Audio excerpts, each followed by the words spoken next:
Satellite coming down in 3, 2, 1. Go, go, go!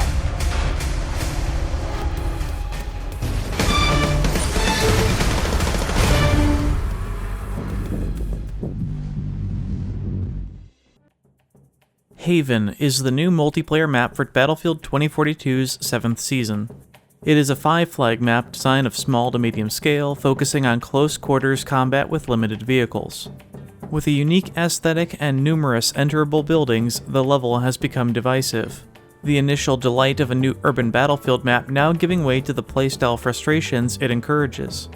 Haven is located in the Chilean Atacama Desert, once again placing players in a dry, sandy environment, the 5th of this game's 14 main maps to do so, or 6th if you include the beaches of Discarded. The difference now being a return to the South American continent, and it is gladly received. Allowing for greater cultural distinction and environment art detail, Haven does a great job in this aspect. The town is very well detailed with flora and color, helping to contrast the sand dunes nearby.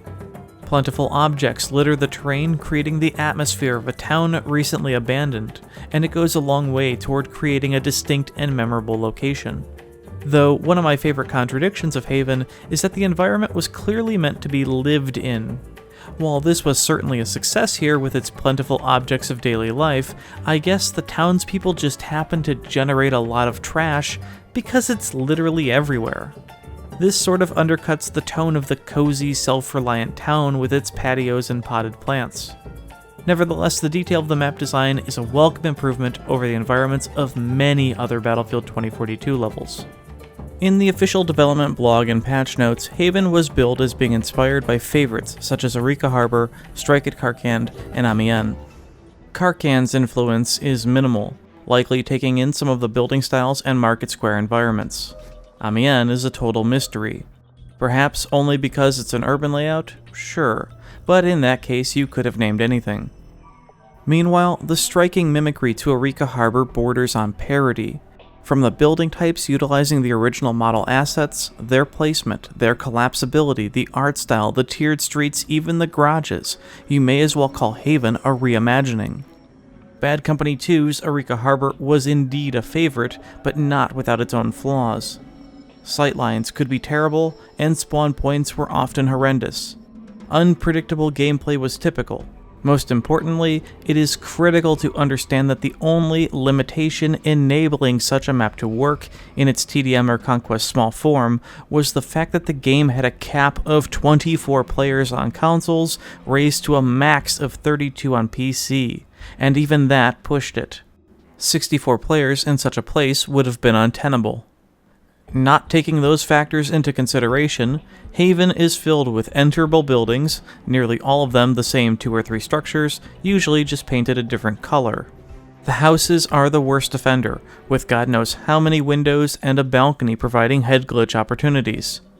These form the northern ring of the map, placed haphazardly around or right up next to each other, encouraging room-to-room fighting. In total, there are 16 of this exact same house model, 15 of which are in this frame. Regardless of their destructibility, these buildings are a root problem, critically failing to provide adequate protection or any sense of predictability or gameplay flow. There is almost 360-degree exposure inside and out, reinforcing slow, camping styles of play. This doesn't sync well with the inherent fast movement or gunplay of 2042, nor the fast ticket bleed or the pressure on players to push forward toward objectives to prevent it. Comparatively, the map whose inspiration is barely felt, Amiens, succeeded in an urban design because even street-to-street battles had layers of protection, ranging from inaccessible structures and landmarks to indestructible buildings layered in between. Within these, the accessible pathing options or hiding places were limited and direct. It is the key difference between enemies could be here and enemies could be anywhere. To that end, these houses with their collapsible walls and destructible rooftops stacked shoulder to shoulder do not represent Amiens, but rather Battlefield 1's Suez, or even the town section of Sinai, where similar frustrating gameplay existed. The scant few indestructible or inaccessible buildings are usually one and the same, often being a single-story garage standing guard over a player spawn point or nearby staircase. These are also problematic, in that the rooftops, flat and generally inaccessible to all players, are still scalable by McKay and his grappling hook. Once up top, there is a wall for protection. Of the few examples of this type of building, only one provides a series of crates to climb up and eliminate enemies. The others need to be dealt with in some other manner. In the meantime, a full squad can spawn up here and use the protection of the walls to head glitch enemies below. Knowing full well that there is a specialist in the game with a grappling hook, this oversight is just wild. While the bar is set quite low, Haven does have the best environmental destruction in 2042 in the form of the largest assortment of interactable buildings, objects, semi-trucks, and little details, and this is great to see even 2+ years after release. It helps achieve the feeling of an immersive level, letting you pick away pieces of the streets or houses, or even drive tanks straight through them. I've seen complaints about this being excessive, but I don't agree, as the fault lies in the overall placement of repetitive collapsible structures without any indestructible ones in between, as well as the overall layout of the objectives. This is necessary to create good gameplay flow, pathing options, and predictable firing angles. To its credit, even after extensive playtime and a large ticket increase, I have yet to experience a round in which most of the map is leveled. The 5 flags of Haven are fairly mediocre, the best among these being the A objective, the gas station on the west edge of town. There is a substantial amount of cover from nearby buildings, objects, vehicles, and debris. The high ground to the east has the most limited sightlines on the map compared to the others, which is beneficial, owing to the lack of 2-story houses nearby and a duo of stacked containers creating an obstruction. It is also open enough to allow tanks to be on point and assist the capture. Spawn points are okay, but some are still too exposed given the protections available. To me, this feels like a Battlefield 3 flag design. It's just a shame that it's on the edge of the map border, and the rest of the objectives are a comparative letdown. Moving east, the C flag is located on a plaza in the center of town. Aesthetically crisp and detailed with market objects, its pleasing atmosphere is nonetheless ruined by its placement in a fishbowl of doom. Its position on a low ground kill box is permitted by a ring of high ground streets with walls providing cover and peeking potential, but more so by the brutal verticality advantage of the multiple copycat houses which players can camp in and have an almost complete view of the capture radius. Most of the cover on the point can be destroyed, leaving players even more exposed. Garages on the southern end are 2 of the rare indestructible structures on the map, and these provide predictable and also highly campable spawn locations, while the buildings themselves can have their rooftops accessed only by McKay's or Sundance players, with no other means to climb up nearby. I really love the idea of a green and festive center square, but this would have been an opportunity to shield it from the rest of the map by having largely inaccessible buildings surround it with minimal windows and sightlines.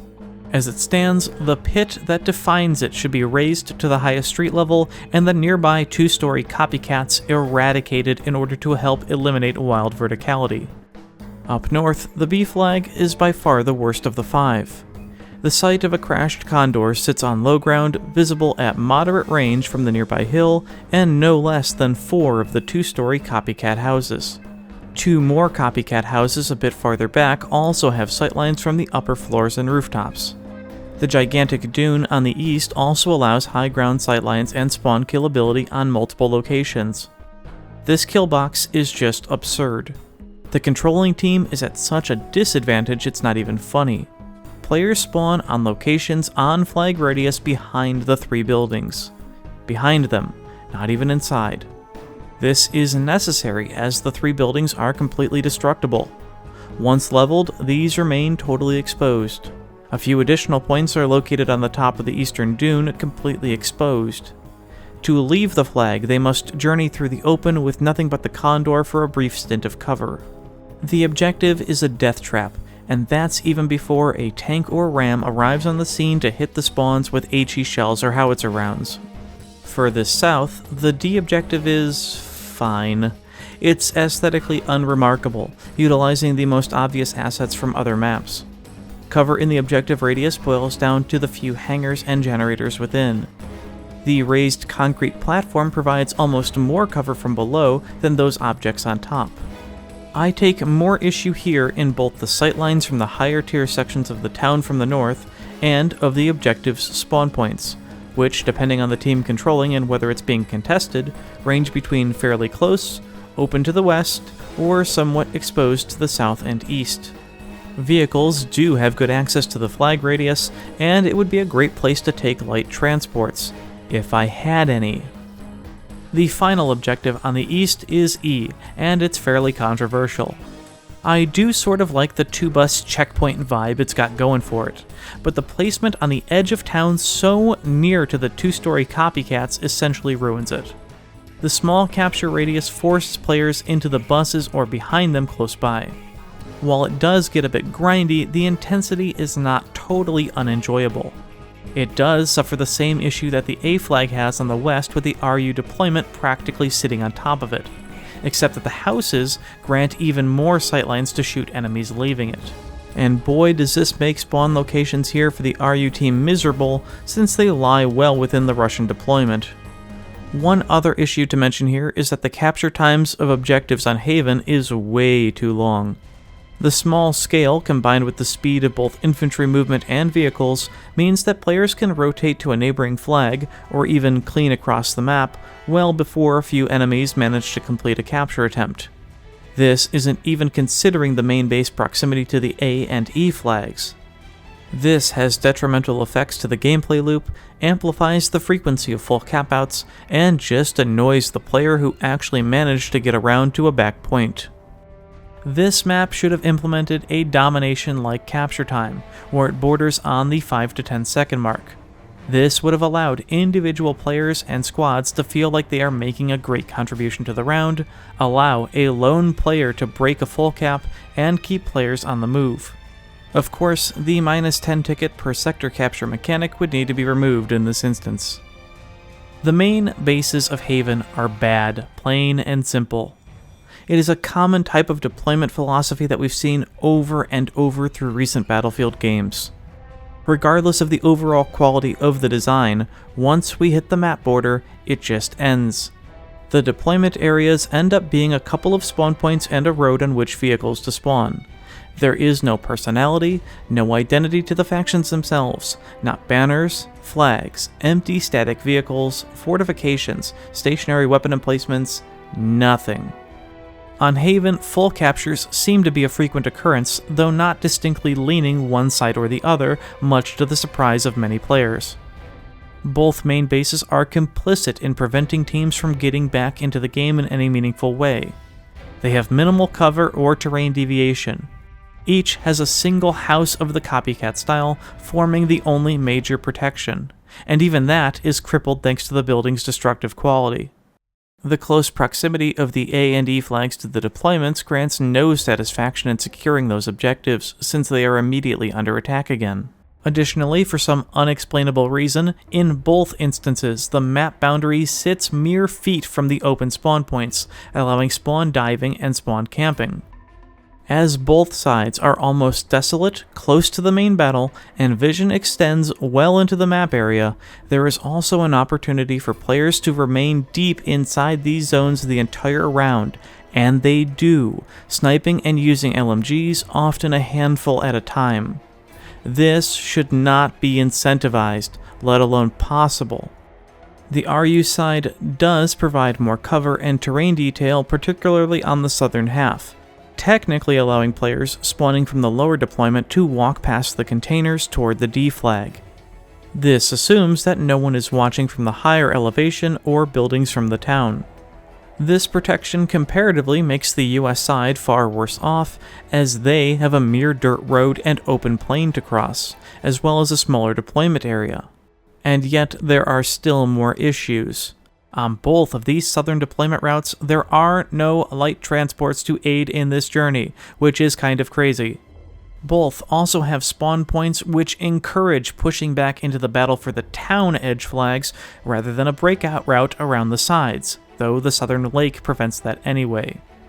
In the event of a full capture, all of these factors combine to keep a battle isolated along this deployment border. With 2042's insanely fast ticket bleed under these circumstances, there is almost no chance to win, no point to fight, no reason to stay in the lobby. Consider that if both of these main deployments had been fleshed out military bases or yet another area of the town, had additional roads leading out into the desert and along the lake, and with enough transports to facilitate it, not only would there have been a better chance for teams to re-enter the battle, but these zones could have been playable extensions of the breakthrough and rush mode layouts, providing up to 2 additional sectors. The vehicles on the Conquest layout are just okay. On the bright side, anything more than the 2 major vehicles in the form of the 1 heavy tank and 1 scout helicopter would be absurd. But there are also major and minor issues to address. Tanks are fine on this map. I think they work for the dynamic, especially in their singular number.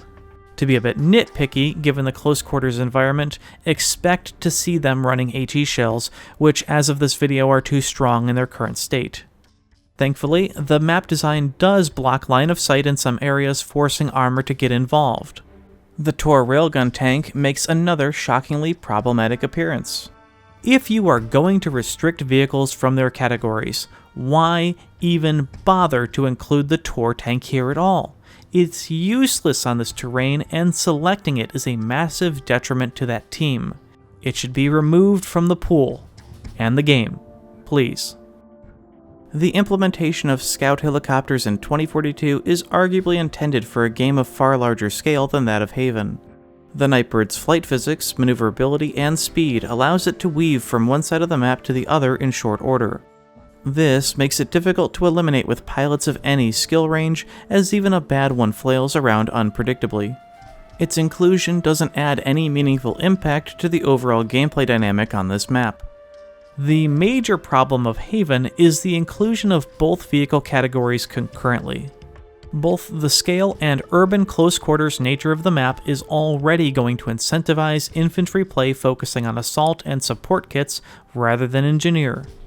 Therefore, during a typical round, the number of players capable of dealing damage to either vehicle is minimal.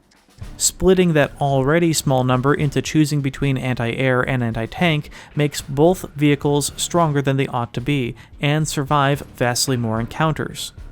Moreover, trying to deal with 2 major vehicles in a player-packed area is a tough demand, given enemies are lurking around every corner.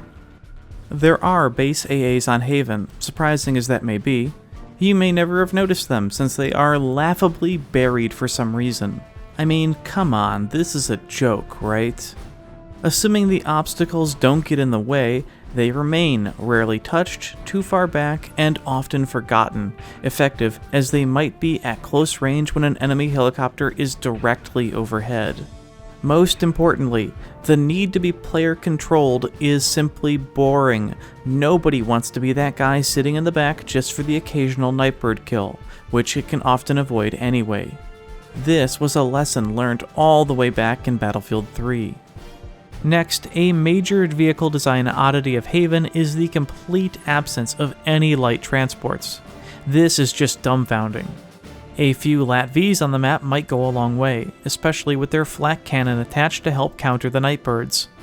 But more importantly, what about just getting out of the main deployments? With the frequency of full caps, the intended solution appears to be the D1 flag in the south given the lower deployment point, but you were forced to walk through the map area with the least amount of cover. Regardless as to whether LAT-Vs or hovercrafts are included, there should have been a substantial number of unarmed transports like the mopeds from Portal and the Polaris trucks, both to provide breakout options and map rotations, but also to spice up the sandbox gameplay of a Battlefield map. Having a high-speed truck or bike tear down the main street and roadkill someone otherwise engaged, or get flung off a higher elevation is truly what the series is all about.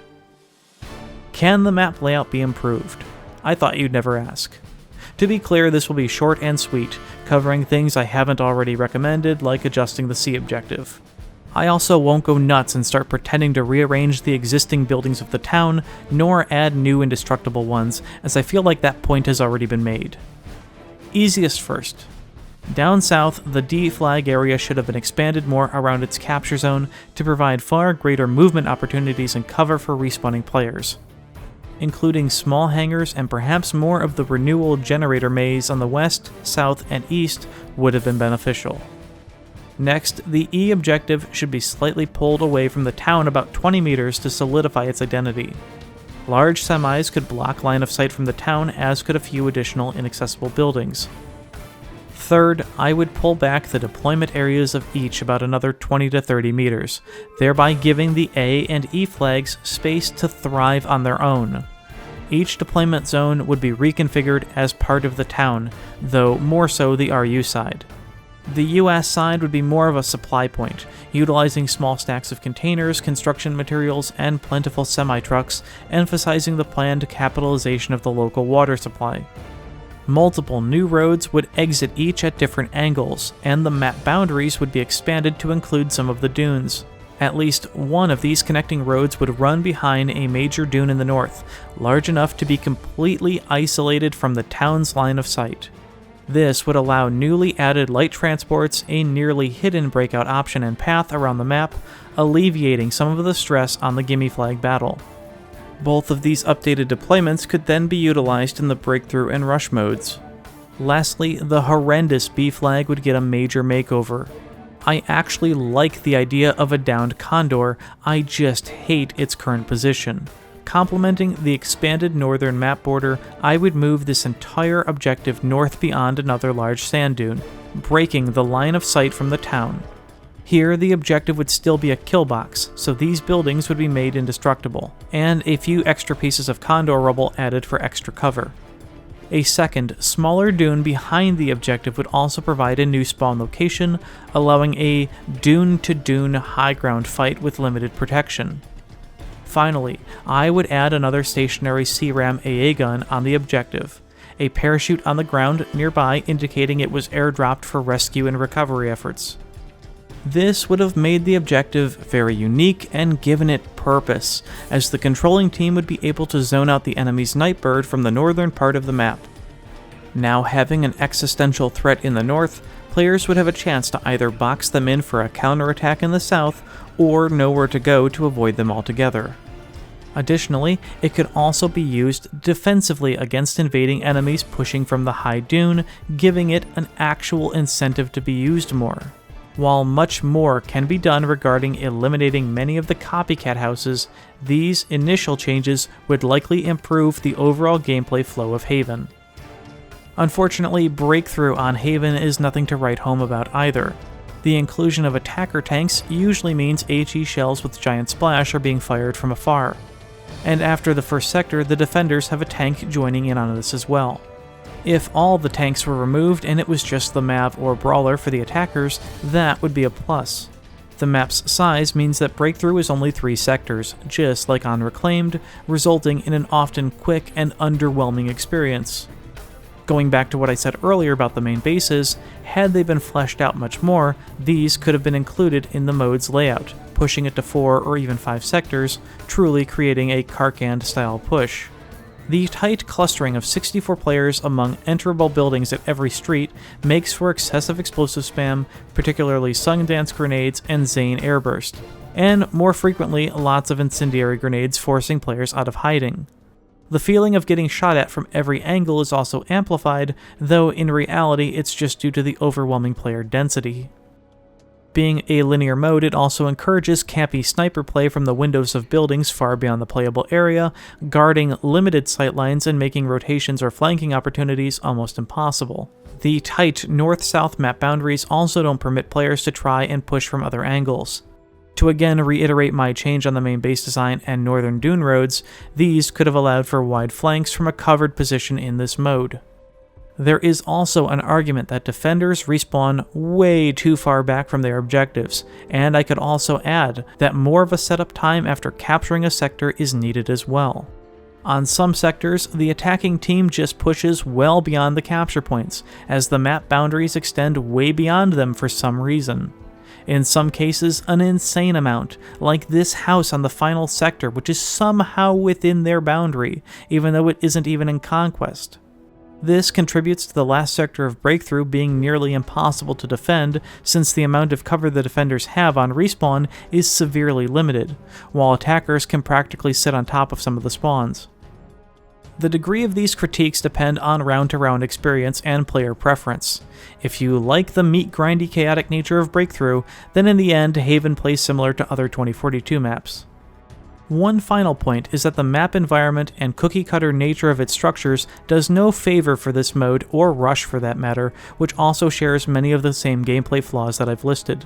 This is an unfortunate problem on most new maps with these game modes, as they lack the flow of maps from Bad Company 2 and Battlefield 3, which were often designed for the mode itself, shifting environment and gameplay styles sector by sector.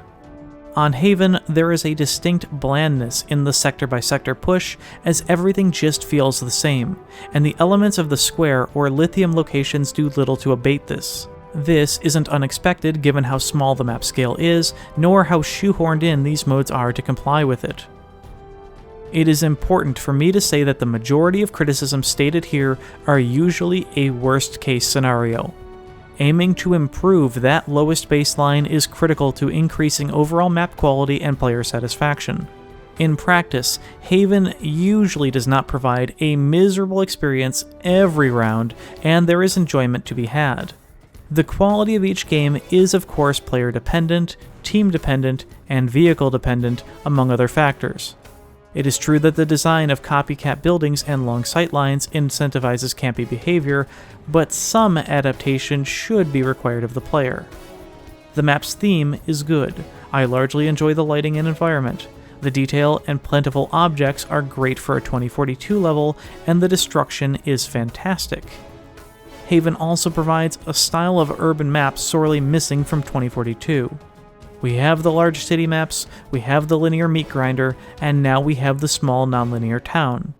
Some people are complaining that specialists like McKay and Sundance break the map, and of course they do.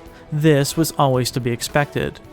All that can be done is to mitigate those circumstances, like adding boxes and ladders to every building with a rooftop, and removing all the protective walls and cover from them.